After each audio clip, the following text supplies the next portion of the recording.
Welcome to Raj news ప్రశ్న వేదిక కార్యక్రమానికి స్వాగతం. నేను మీ కార్తీక్. ఈరోజు మన గెస్ట్ ఎల్బీ నగర్ నియోజకవర్గం బీఆర్ఎస్ పార్టీ సీనియర్ నాయకురాలు, అదేవిధంగా కర్మన్ఘట్టు హనుమాన్ టెంపుల్ బోర్డు మాజీ మెంబర్ సమరాజు శైలజ గారు ఉన్నారు. వెల్కమ్ చేద్దాం.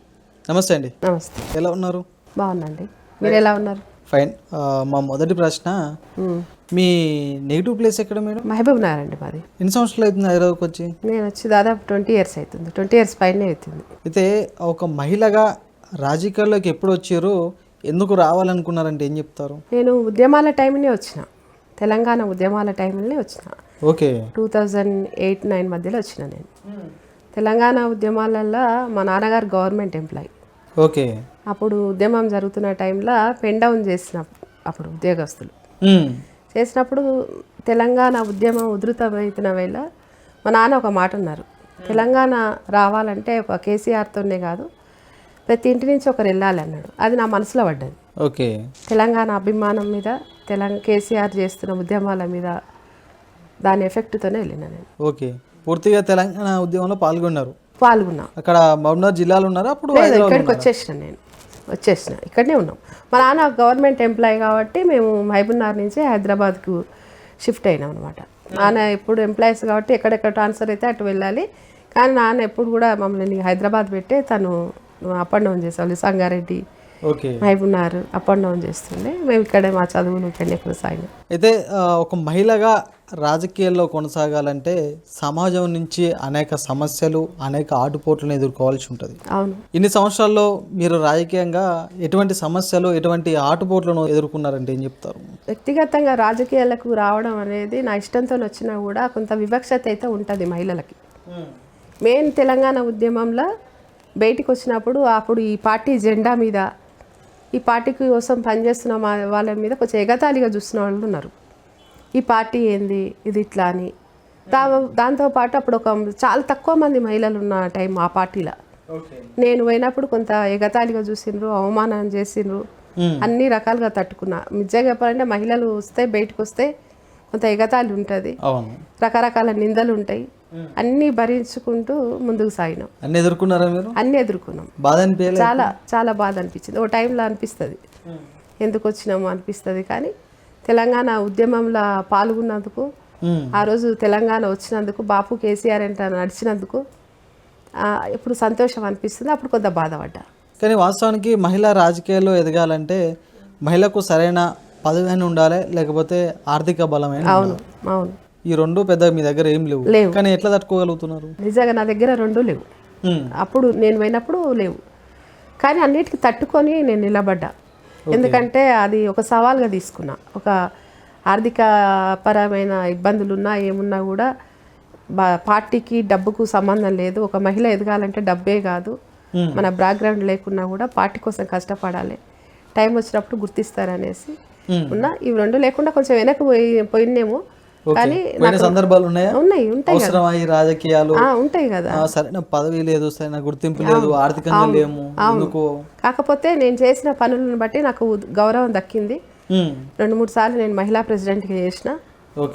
దాంతోపాటు సుధీర్ అన్న గారు వచ్చి నాకు టెంపుల్ ట్రస్ట్ బోర్డు నెంబర్ ఇచ్చారు కర్మన్ఘాట్.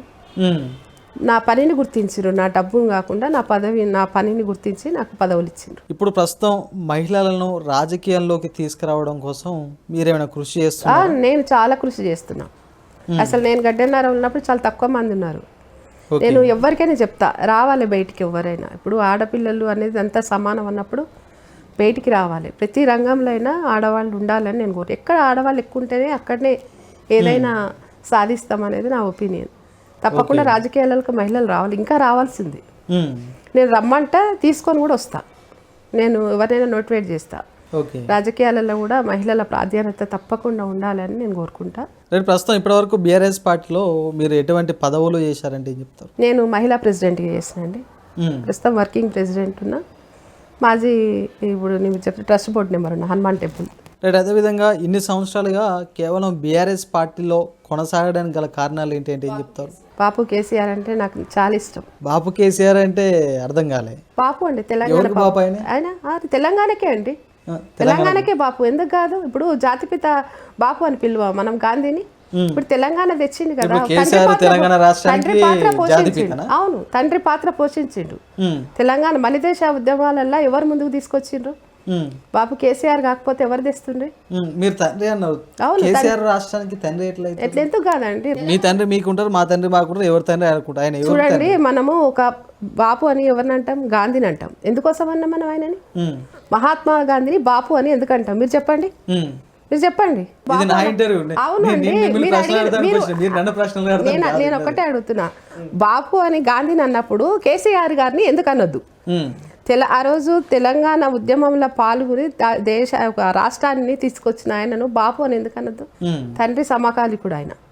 ఎందుకంటే తెలంగాణ ఉద్యమాలలో చావో రేవో అని చావు అంచుల వరకు వేసిన వ్యక్తి తండ్రితో సమానం. తెలంగాణ ప్రజల ఆకాంక్ష నెరవేర్చిండు, తెలంగాణ కోసం పోరాడిండు. అట్లాంటి వ్యక్తి ఎందుకు కాదు? సరే, తెలంగాణ రాష్ట్రం కొట్లాడడం కోసం, నిర్మాణం కోసం కేసీఆర్ కొట్లాడవచ్చు, సరే, అభినందిద్దాం. అదేవిధంగా తెలంగాణ రాష్ట్రం బలిదానాలను గుర్తించి సోనియా గాంధీ గారు తెలంగాణ రాష్ట్ర ఏర్పాటుకు అన్ని సిద్ధం చేసింది. ఆమెను కూడా అభినందించాలి కదా మీరు? అభినందిస్తాం, అభినందించడం వరకు ఓకే. కాకపోతే ఆమె ఇవ్వడం ఎప్పుడు ఇచ్చింది? ఇంతమంది చనిపోయినాక ఇచ్చింది. ఎప్పుడో ఇవ్వాల్సిన తెలంగాణను ఇప్పుడు ఇచ్చింది. ఇప్పుడంటే అప్పుడు 10 ఏళ్ల క్రితం ఇవ్వాల్సి వచ్చింది, ఆమెకు తప్పని పరిస్థితిలో ఇవ్వాల్సి వచ్చింది. ఆమె ఇయ్యక తప్పలేదు, ఎందుకంటే తెలంగాణ ఉద్యమం ఆ విధంగా నడిచింది. ప్రజలు అందరూ ఏకమైనరు, ప్రజా గొంతుగా ఏకమైనప్పుడు తప్పని పరిస్థితిలో తల వంచి మెడల్ వంచి తీసుకురావాల్సి వచ్చింది. ఆమె కూడా వంచి ఇచ్చింది. రైట్. అదేవిధంగా కర్మన్ఘట్ టెంపుల్ ట్రస్ట్ బోర్డుగా మీరు మెంబర్గా కొనసాగినప్పుడు ఆలయ అభివృద్ధికి ఏ విధంగా కృషి చేశారంటే ఏం చెప్తారు? చాలా చేసినామండి మేము. చాలా వాటర్ ట్యాంక్ చేసినాము.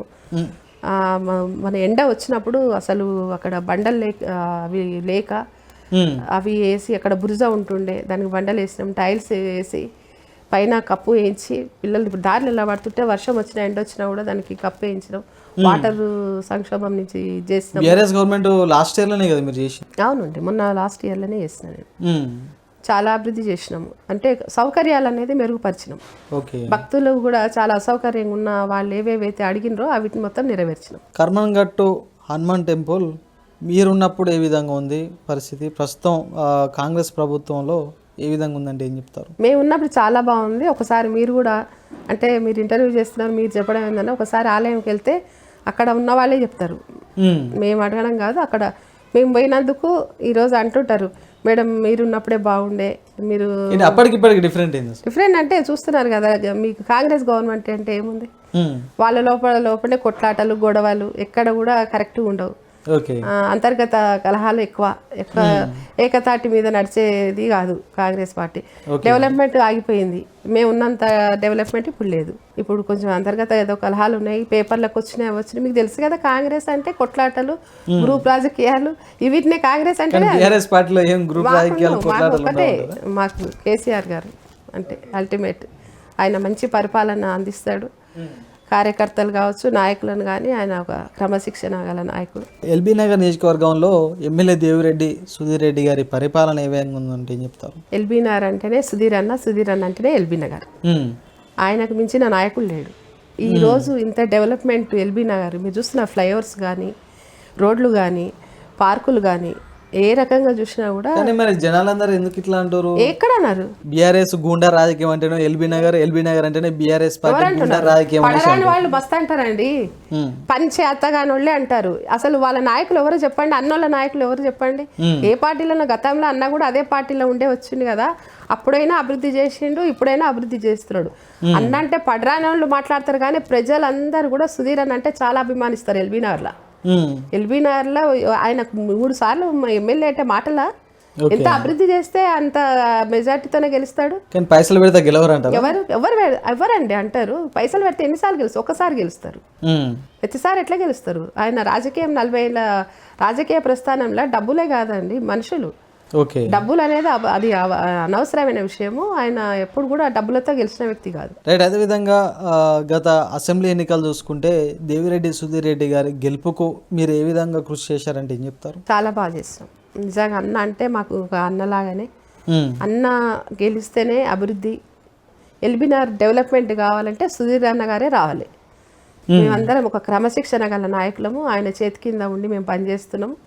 ఆయన నేర్పిన క్రమశిక్షణ, మేము హార్డ్ వర్క్, మా మా పార్టీ చేసిన అభివృద్ధి పనులు, మేము ఇస్తున్న పథకాలను ప్రజలకు తీసుకుపోయి సుధీరన్న చేస్తున్న అభివృద్ధిని గుర్తించి ఓటు అడిగినాము. ఓటేసిరు కూడా, వాళ్ళు అభివృద్ధిని చూసే ఓటేసిరు. అది సుధీరన్న అభివృద్ధి అందరికీ తెలుసు.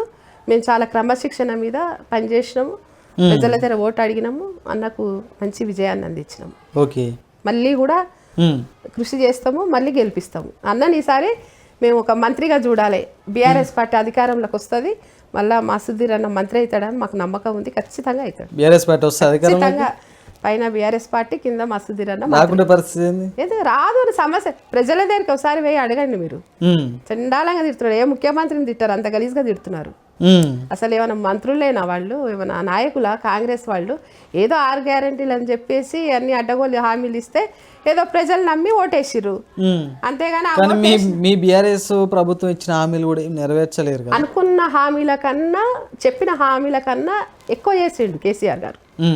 ఎక్కడ కళ్యాణ లక్ష్మి కానీ, దళిత బంధు కానీ ఎక్కడ ఆయన ప్రకటించలేదు.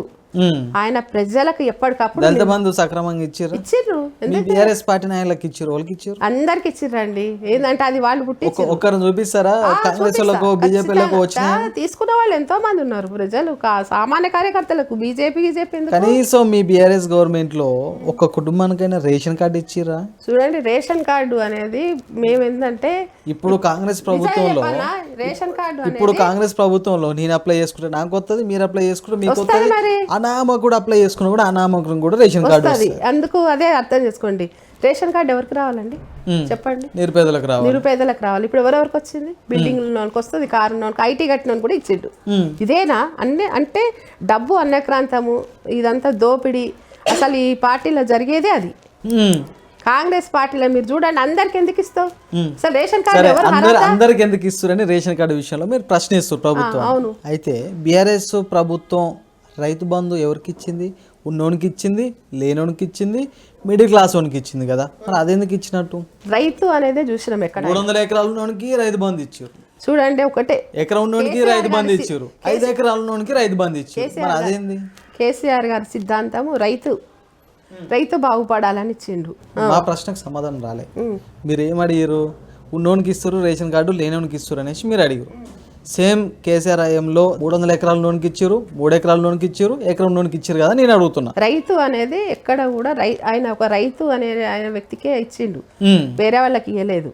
రైతులు అనేది అన్ని 10 ఇప్పుడు అండి ధరలు పెరిగినాక రైతులు ఇంత అంత అని అంటున్నారు, కానీ ఇన్ని ఎకరాలు అన్ని ఎకరాలు. రైతు అనేది ఎన్ని ఎకరాలలో చేసినా పెట్టుబడి సాయం అయితే ఇవ్వాలి కదా. పెట్టుబడి సాయం ఇచ్చిండు, తప్పేముంది? ప్రశ్నను కప్పుపుచ్చుకుంటున్నట్టు ఉన్నట్లే లేదు, ఉన్నమాటనే ఇది ప్రశ్న. నేను సూటిగా సమాధానం చెప్పినా, మీరు అట్లా అనుకుంటే నేను ఏం చేస్తా చెప్పండి? ఉన్నట్లుండిగా శైలజ గారు ఎందుకు ఒక్కసారిగా సోషల్ మీడియాని ఫోకస్ చేసిరు అంటే ఏం చెప్తారు? అంటే నేను చేయడానికి అంటే పార్టీ అనేది, పార్టీ మీద అభిమానం. తెలంగాణ ఉద్యమంలో తెలంగాణ కోసం పోరాడినాం. ఇప్పుడు మళ్ళీ ఖచ్చితంగా బీఆర్ఎస్ పార్టీ రావాలంటే మా గొంతు వినిపించాలని నేను వినిపిస్తున్నా సోషల్ మీడియా ద్వారా. ఓకే, కాంగ్రెస్ బీజేపీ చేస్తున్న అరాచకాలు కావచ్చు, వాళ్ళు ఇస్తాన గ్యారంటీలు ఇచ్చిన దాకా మా గొంతు వినిపించాలని సోషల్ మీడియా ద్వారా అందరు రావాలి, ప్రజలు ఎవరికైనా. ఐడియా ఎట్లా వచ్చింది అసలు? సోషల్ మీడియా క్రియేట్ చేయాలి, దాంట్లో మాట్లాడాలనే ఆలోచన ఐడియా కావచ్చు. నేను ఇప్పుడు పార్టీ వచ్చింది, కాంగ్రెస్ పార్టీ, 1 సంవత్సరంన్నర వరకు ఎవరికైనా మనం టైం ఇవ్వాలి. అంటే నేను ఇచ్చేటంత గొప్ప నాయకురాలని కాదు, కానీ ఒక సామాన్య కార్యకర్తగానే, ఒక సామాన్య పౌరురాలుగానే మా బీఆర్ఎస్ పార్టీ కాంగ్రెస్ పార్టీకి ఉన్న వ్యత్యాసాన్ని నేను గమనించడం అంటే, మా పార్టీలో ఉన్నప్పుడు ఇన్ని గ్యారెంటీలు ఇచ్చినవి ఇవన్నీ అమలు చేసిన కేసీఆర్ గారు ఈయన 6 గ్యారెంటీలు ఇస్తున్నా అని చెప్పిండు, 420 హామీలు ఇచ్చిండు. ఎక్కడ అసలు ఎన్ని రోజులు అందరు ఎక్కడ? మేము కూడా విలేజ్ నుంచి వచ్చిన లేదు, నాది పాలమూరు జిల్లా. రేవంత్ రెడ్డి ఊరే, అంటే అక్కడనే అదే పక్క కచ్చంపేట అవన్నీ మా అమ్మమ్మ వాళ్ళ ఊరు. అక్కడి నుంచి వచ్చిన నేను ఎక్కడ పోయినా కూడా ఇదే క్వశ్చన్ వేస్తున్నారు. ఓటు వేసినాము, అన్ని గ్యారెంటీ 2500 ఇస్తా అన్నాడు, 4500 ఇస్తా అన్నాడు. ఎప్పుడు ఇస్తాడండి? ఇంకా 2 ఏళ్ళకి ఎలక్షన్స్ వస్తాయి. ప్రభుత్వం చేసిన అప్పులు కట్టుకోనీకి కాంగ్రెస్ ప్రభుత్వానికి సరిపోతుంది. ఎక్కడ ఎవరు అప్పులు చేసిరు? మీ ప్రభుత్వం. ఎట్లా చెప్తారు అప్పులు చేసిరు? ఒక విషయం అండి, నేను మీరన్న మాట మీదకే వస్తా. అప్పులు సమైక్యాంధ్రాలు ఉన్నప్పుడు తెలంగాణ వచ్చింది, సమైక్యాంధ్ర ఉన్నప్పుడు వెళ్ళిపోయినప్పుడు వాళ్ళు ఏమైనా నిధులు పెట్టిపోయినరా? కేసీఆర్ గారికి నిధులు ఏమైనా పెట్టినరా? లేకపోతే ఈయన అన్నాడు చూడండి లంక బిందెలు ఉన్నాయేమని పెట్టిపోతారా ఎవరన్నా? సంపద సృష్టించండి కేసీఆర్ గారు. సంపద సృష్టించి తెలంగాణను ఎట్లా డెవలప్ చేయాలి, బంగారు తెలంగాణ దిశగా ఎట్లా తీసుకుపోవాలని ఆలోచన చేసి కేసీఆర్ గారు సంపద సృష్టించారు, కానీ మీ బీఆర్ఎస్ నాయకుల ఆస్తులు మాత్రం సృష్టించుకోలేకపోయారా? ఎవరు? మేమా? ఎవ్వరండి. ఎందుకు అనేస్తారు అట్లా? ఎక్కడ కూడా ఆయన ఇష్టం వచ్చినట్టుగా నాయకులను సంపాదన ఎంకరేజ్ చేయలేదు. ఓకే, ఎవరో ఒకరు చేసినా కూడా వాళ్ళని ఎక్కడ పెట్టాలో అక్కడ పెట్టాలి. కానీ బీఆర్ఎస్ అన్ని పార్టీలతో పోలిస్తే BRS party social media very strong. అవును, ఆ స్ఫూర్తితోనేనా మీరు సోషల్ మీడియాని ఎంచుకుంది? ఖచ్చితంగా. అంటే స్ట్రాంగ్ అంటే చెప్తున్నా, ఎక్కడైనా నిజాయితీ ఎక్కడైతే ఉంటుందో అక్కడ స్ట్రాంగ్ వాయిస్ ఉంటుంది. నిజాయితీ కోసం కొట్లాడినప్పుడు ఆ పవర్ కానీ ఆ వాయిస్ కానీ గట్టిగా ఉంటుంది. కానీ మీ బీఆర్ఎస్ పార్టీ సోషల్ మీడియా మాత్రం ఎవరి మీద బురద చల్లట్లేదు. చల్లం మేము చూస్తాం. ఎందుకు చల్లుతాం? మా మీద చల్లాలని చాలా చూసిండ్రు, చూడలేదా? ఓకే, మేమెందుకు? ఇప్పుడు మీరేమంటారో దాన్ని బట్టే నా దగ్గర నుంచి ఆన్సర్ వస్తుంది. మీరు చెప్పేదాని మీద సోషల్ మీడియా ద్వారా ఏ ప్రభుత్వం మీద ఏ వ్యక్తి మీద బురద చల్లట్లేరా? మీరైతే మీ బీఆర్ఎస్ ప్రభుత్వం అయితే వాళ్ళు చేస్తున్న దాన్ని బట్టే మేము మాట్లాడతాం. మాకేమి అట్లా ఉన్న పలంగా బట్ట కలిసి మీదేయాలన్న ప్రయత్నం మేము ఎప్పుడు చేయలేదు. ఓకే, మేము ఉన్నది ఉన్నట్టే మాట్లాడతాము, చేయకపోతే నిలదీస్తాము, చేసిన దాకా పోరాడతాం.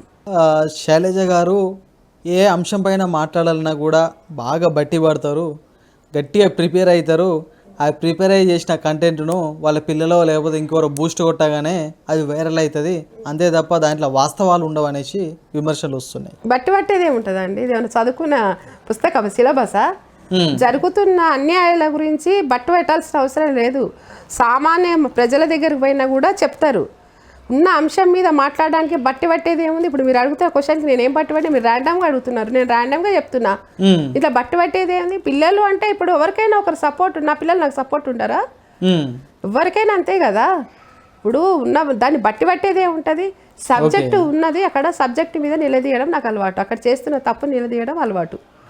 తప్పు చేస్తే మనం అడగమా?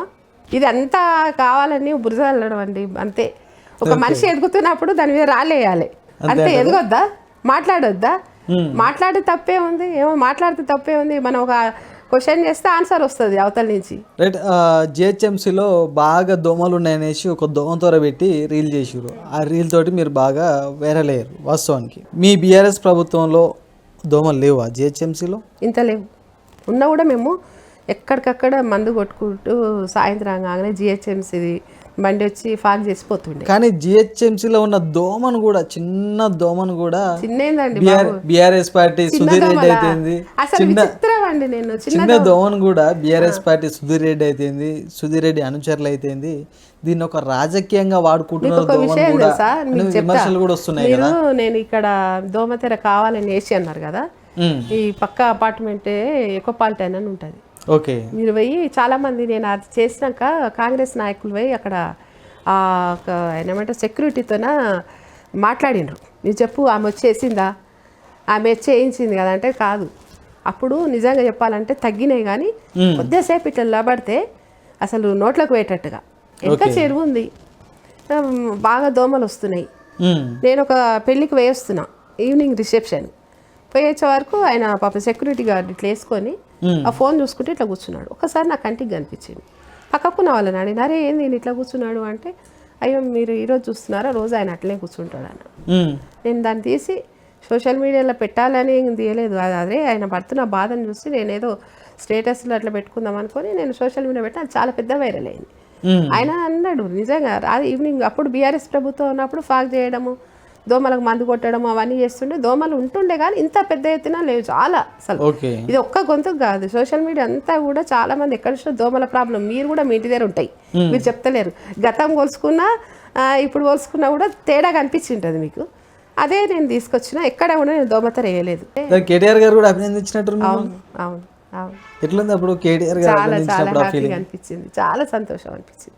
మనం చేస్తున్న వర్క్ గురించి మనను ఒక వ్యక్తి, అంత పెద్ద స్థాయి వ్యక్తి నన్ను అప్రిషియేట్ చేస్తున్నానంటే నేను హ్యాపీగా ఫీల్ అయినా. అదేవిధంగా మొన్న కేటీఆర్ గారి సభలో స్టేజ్ పైన ఆవేదన గురై బాధపడుతూ ఏడవడం జరిగింది. మీరు ఎందుకంత ఆవేదనకు గురవలసి వచ్చింది, ఎందుకు ఏడ్చిర్రు అంటే ఏం చెప్తారు? అంటే నాకు ఒకసారి తెలంగాణ ఉద్యమం గుర్తొచ్చింది. అప్పుడు తెలంగాణ కోసం పోరాడిన అమరవీరులు కానీ, అప్పుడు వాళ్ళు చేసిన త్యాగాలు కానీ, అప్పుడు బాపు కేసీఆర్ కూడా దీక్షా దివస్లా చావు అంచు వరకు తన ఉంటాడా ఉండడా అనేది కూడా తనకు కూడా తెలియదు. తెలంగాణ వచ్చుడో కేసీఆర్ సచ్చుడో అన్నట్టుగా అప్పుడున్న ఆయన తీసుకున్న నిర్ణయాలు అవన్నీ గుర్తుకొచ్చి నాకు చాలా ఎమోషనల్ అనిపించింది. ఎందుకంటే ఎంతోమంది త్యాగంతో వచ్చిన ఈ తెలంగాణ. కానీ మీరు ఎమోషన్ అంటారు, కింద కామెంట్స్ చూసిరా? అవి నిజంగా చెప్పాలంటే అది వాళ్ళ విజ్ఞతకు వదిలేస్తున్నా. కామెంట్స్ నేనే కాదు, చాలా మంది ఏడ్చిండ్రు. కాకపోతే ఫోకస్ మా బాబు కాబట్టి నన్ను తీసిండేమో, అసలు వాడు తీస్తున్నట్టు కూడా తెలియదు. వాస్తవంగా నేను చాలా కంట్రోల్ చేసుకున్నా. ఇప్పుడు కూడా మీరు ఏదైనా నేను చాలా ఎమోషనల్ బేసికల్గా. ఎప్పుడన్నా బాబు కేసీఆర్ది ఏదైనా మా ఇంట్లో ఒక పాట తెలంగాణ ఉద్యమాలలో సంబంధించిన శ్రీకాంతాచార్యది కానీ ఏది కానీ వస్తే నాకు తెలియకుండానే నాకు డ్రాప్స్ వచ్చేస్తాయి. అంటే చాలా ఉద్వేగం అయిపోతుంది తొందరగా. అంటే అప్పుడు చేసిన అవన్నీ గుర్తుకొస్తాయి. ఈరోజు మలిదేశ ఉద్యమాలల్లో చేసిన త్యాగాలు, అప్పుడు పడ్డ బాధలు, ఎంతోమంది అమరులయ్యి వాళ్ళ త్యాగ ఫలితం ఈరోజు తెలంగాణ. బాబు కేసీఆర్ చేసిన కృషి, ఆయన అప్పుడు ఇచ్చిన మిలియన్ మార్చ్ కావచ్చు, దీక్షా దివాస్ కావచ్చు, అప్పుడు ఇవన్నీ నిజంగా ఎంత కష్టపడితే ఈరోజు మనం ఇంత హ్యాపీగా ఉన్నామండి. కేసీఆర్ గారు అదేవిధంగా కల్వకుంట్ల కవిత కావచ్చు, వాళ్ళ కుటుంబంలో 100 సమస్యలు ఉంటాయి, అనేక రకాల సమస్యలు ఉంటాయి. ఆ 100 రకాల సమస్యలు ఈరోజు తిట్టుకుంటారు, వాళ్ళకు ఫ్యామిలీ కాబట్టి రేపు నాడు కలిసి ఉంటారు, అది మనం చెప్పలేము. అవును. కానీ మీరు ఎందుకు కవిత పైన అనేక కామెంట్స్ చేయడం జరుగుతుంది? నేనేం అనేకమైన కామెంట్స్ చేయలేదు. బాపు కేసీఆర్ గారు తన సొంత కూతురు, ఆమె సొంత కూతురు. యాక్చువల్గా మేము ఒక నిమిషం ఫోటో దిగితే చాలు మేము ఈరోజు బాపు అని పిలుచుకుంటున్నాం. మాకు రక్త సంబంధం కాకపోయినా ఆయనను మేము అంత ఓన్ చేసుకున్నాం. అట్లా అంటే ఆయనను మారిన మనిషి ఇప్పుడు మారిపోయిండు అని అంటుంటే అలా వ్యక్తిగత విషయం కదా, అది వ్యక్తిగతమే. కానీ బాపు కేసీఆర్ని మేము వ్యక్తిగతంగా తీసుకోము. నిజంగా అది వాళ్ళ వ్యక్తిగత కుటుంబం. కానీ ఈరోజు కేటీఆర్ కుటుంబం అనేది ప్రజలు వాళ్ళు ఓన్ చేసుకున్నారు. వాళ్ళు సపరేట్ వ్యక్తులు కారు, ప్రతి ప్రజలకు సంబంధించిన వాళ్ళు. మేము ఎట్లా చూస్తాం అట్లా? ఆమె ఈరోజు స్టేజ్ మీద ఎందుకు చెప్పింది, ఏదేదో వాళ్ళ ఇంట్లో చెప్పొచ్చు కదా. అట్లాంటప్పుడు అది మేము ఓన్ చేసుకున్నాం. బాపు కేసీఆర్ కుటుంబం మాకు మేమంతా ఓన్ చేసుకున్నాం. ఆయన మీద ఎవరేమన్నా మేము భరించలేం. అది కూతురే కావచ్చు, కాకపోతే ఆయన కూతురుగా ఆమెను మేము చాలా అభిమానించినాం, ఇప్పుడు కూడా అభిమానిస్తాం. రైట్. అదేవిధంగా బండి సంజయ్ కొడుకు అంశం, బండి భగరత్ అంశంకి వచ్చేసరికి మీరు గొంతు దించుకోవడం, అరవడం జరుగుతుంది. సరే, ఆడపిల్లకు అన్యాయం జరిగినప్పుడు వాళ్ళ తరపున ఫైట్ చేయడం కరెక్టే. కానీ బీఆర్ఎస్ పార్టీలో అన్యాయం జరిగినప్పుడు ఇదే శైలజ గారి నోరెక్కడ జరిగింది? ఎక్కడ అన్యాయం జరిగినా బీఆర్ఎస్ పార్టీ అధికారంలో ఉన్నప్పుడు ఏ మహిళ పైన అగత్యాలు జరగలేదా? జరిగిన దానికి మేము అందరినీ శిక్షించడం. బాబు కేసీఆర్ గారు ఎవరిని ఉపేక్షించలేదు, ఎవరిని ఉపేక్షించలేదు. అది నాయకులైనా సాధారణ పౌరులైనా కేసీఆర్ గారు మా బీఆర్ఎస్ పార్టీ ఎవరిని ఉపేక్షించలేదు. మా నాయకులు చేసిన వాళ్ళు కొంతమంది పార్టీని కూడా పంపించారు చిన్న తప్పులు, పెద్ద తప్పులు. ఒక మైనర్ బాలికకు అన్యాయం జరుగుతున్నప్పుడు తప్పకుండా గొంతు విప్పాల్సి వచ్చింది, విప్పినాము. అవునండి, మేము ఈరోజు క్వశ్చన్ చేసినాము, మీ 9 రోజులు ఎందుకు మీరు ఇప్పుడు ఎవరో జనరల్గా ఒక అబ్బాయి చేస్తే పోలీసులు తీసుకుపోయి కేసు పెడితేనే తీసుకుపోతారు, దాని విచారణ ఉండదు, ఏముండదు. ముందు విచారించాలంటే ముందు వారిని తీసుకురావాలి, బాధితుని 4 దెబ్బలు కొట్టాలి, నువ్వు చేసినావా చేయలేదా అని విచారిస్తారు. ఎందుకు విచారణ చేయకుండా 9 రోజులు మీరు పక్కన పెట్టి ఆ అమ్మాయి పాపము వాళ్ళ తల్లిదండ్రులు వచ్చేసి కేసు పెడుతుంటే కూడా సరిగ్గా తీసుకోకుండా ఎందుకు ఉపేక్షించిండ్రు? నా ఒక్క గొంతే కాదండి, మీరు బాగా అబ్జర్వ్ చేయండి, సోషల్ మీడియాగా మొత్తం పెద్ద ఎత్తున దీన్ని ఖండించింది. ఇప్పుడు ఎవరైతే ఏముంది, హోంశాఖ కావచ్చు, ఇంకే శాఖ కావచ్చు, సాధారణ పౌరునికైనా అది మినిస్టర్ అయినా ఎవరికైనా ఒక చట్టాలు ఒకటే కాబట్టి మేము సమన్వయం చేయమని అడిగినాం అంతే. దాంట్లో ఏం చించుకొని అరిచింది ఏం లేదు. పోనీ మరి అట్లా మేము అరిచినాం అంటాడు, మరి బండి సంజయ్ ఏం మాట్లాడిండు? నువ్వు డ్రగ్స్ తీసుకుంటే, నువ్వు కేసీఆర్ కొడుకు అయితే మరి నువ్వు నిరూపించుకో అన్నాడు కదా. మేము అదే అన్నాం, మీ కొడుకు అయితే నువ్వు తండ్రివి అయితే నిరూపించుకో అన్నాం, తప్పేముంది? రైట్. అదేవిధంగా బీఆర్ఎస్ పార్టీలో ఎన్ని సంవత్సరాలు కొనసాగుతున్నారు, పార్టీ బలోపేతం కృషి చేస్తున్నారు, ఇన్ని సంవత్సరాలుగా దేవిరెడ్డి సుధీర్ రెడ్డి గారితో రాజకీయ ప్రయాణం చేస్తున్నారు. మీ కష్టాన్ని గుర్తించి మీకు సముచిత స్థానం కల్పించే అవకాశం ఉందా పార్టీలో? అన్న ఇష్టం, అన్న ఏది ఇచ్చినా ఇవ్వకపోయినా చేస్తా. ఆశిస్తురా ఏమన్నా? ఆశించడం అంటే ఇస్తే తీసుకుంటాం, ఆశించకపోవడం అనేది ఏముండదు. ఓకే. ఒక నేను చేసిన పని గుర్తింపు ఇచ్చి అన్న ఇస్తే తీసుకుంటా. అన్నకు తెలుసు మేము కష్టపడుతున్నామని. కష్టపడే కార్యకర్తకు అన్నీ న్యాయం చేస్తాడు ఆ సుధీర్ అన్న. ప్రతి ఒక్క నాకే కాదు, ఎవరు కష్టపడ్డా కూడా మా బీఆర్ఎస్ పార్టీ కానీ సుధీర్ అన్న కానీ నమ్మకం ఉందా మీకు న్యాయం చేస్తారు రాజకీయంగానే? నేను నిజంగా ఒక మాట చెప్పాలన్నా, తెలంగాణ ఉద్యమం చేసేటప్పుడు తెలంగాణ వస్తుందని చేసినామా? ఓకే, చేయలేదు కదా. తెలంగాణ కోసం చేసినాం, వచ్చింది. ఈరోజు పార్టీ బలోపేతానికి కృషి చేస్తున్నాం. నేను బలపడి మమ్మల్ని గుర్తిస్తారు. ఏదైనా లాభంతోనే నేను ఎప్పుడు పని చేయలేదు, పార్టీని నేను ఓన్ చేసుకున్నా. రైట్. మీ పాలమూరు బిడ్డ ప్రస్తుత సీఎం రేవంత్ రెడ్డి గారు ఇంకా 5 సంవత్సరాలు అయినా సరే, అంటే వచ్చేసారి గవర్నమెంట్ కూడా మా గవర్నమెంటే నేనే సీఎం ఉంటానని చెప్పదని చేస్తున్నాను. నేను చేస్తాను, చేయడానికి నోరేగా మస్తు అంటాడు ఆయన, మస్తు చెప్తాడు. ప్రజలు ఆశీర్వదించాలి కదా. పాలమూరు బిడ్డగా నేను సిగ్గుపడుతున్నా. ఆయన అక్కడ ఉండి అట్లా అబద్ధాలు ఆడొద్దు. 6 గ్యారెంటీలు ఇస్తా అంటే ప్రజల ఇప్పుడు ఎవరు మనం చెప్పడానికి, ప్రజల నిర్ణయమే అల్టిమేట్. ఆయన 6 గ్యారెంటీలు అమలు చేయకుండానే మళ్ళీ వస్తా అంటే ఎవరైనా నవ్వుతారు. రైట్. అదేవిధంగా ఒక మహిళగా రాజకీయంలో ఎన్నో స్ట్రగుల్స్ అనుభవిస్తున్నారు. ఈ సమాజానికి మీరు ఇచ్చే సందేశం ఏంటంటే ఏం చెప్తారు? మహిళలు రాజకీయాలను ఎదగనివ్వాలి, మహిళలకు సముచిత స్థానం ఇవ్వాలి. ఇక్కడైనా మహిళ ఉన్న చోట ఖచ్చితంగా పార్టీ కావచ్చు, ఇల్లు కావచ్చు, సొసైటీ కావచ్చు, మహిళ ఉన్నప్పుడే దానికి ఒక విలువ ఉంటుంది. అట్లాంటి మహిళలను రానియాలి, ఎదగనియాలి, వాళ్ళకు మంచి మార్గం చూపించాలి, సముచిత స్థానం కల్పించాలి. అట్లాంటప్పుడే పార్టీలు కావచ్చు, ఏదైనా ఏ రంగంలో అయినా మహిళకు ప్రాధాన్యత ఉండాలి అని నేను కోరుకుంటా. 33% వస్తుందని ఆ రోజు చాలా ఎదురు చూసినాం. బీజేపీ పార్టీ కావాలని 2 పార్టీలు కూడా ప్రతి సంవత్సరం ఏదో బిల్లు పెడుతున్నాం అంటున్నారు, మరి ఓటు వేస్తలేరు. అదంతా వివక్షతకు లోనైతుంది. 33 ఈరోజు 12% ఉంది.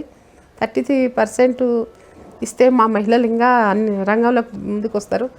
ఈరోజు పార్లమెంట్లో కానీ అసెంబ్లీలో కానీ మహిళల గొంతు ఎక్కువ వినిపించాలి. అది ఎక్కడైనా ఎవరైనా సరే, ఏ పార్టీ నుంచి అయినా సరే మహిళల గొంతు ఎక్కువ వినిపించాలి అని నేను కోరుకుంటున్నా.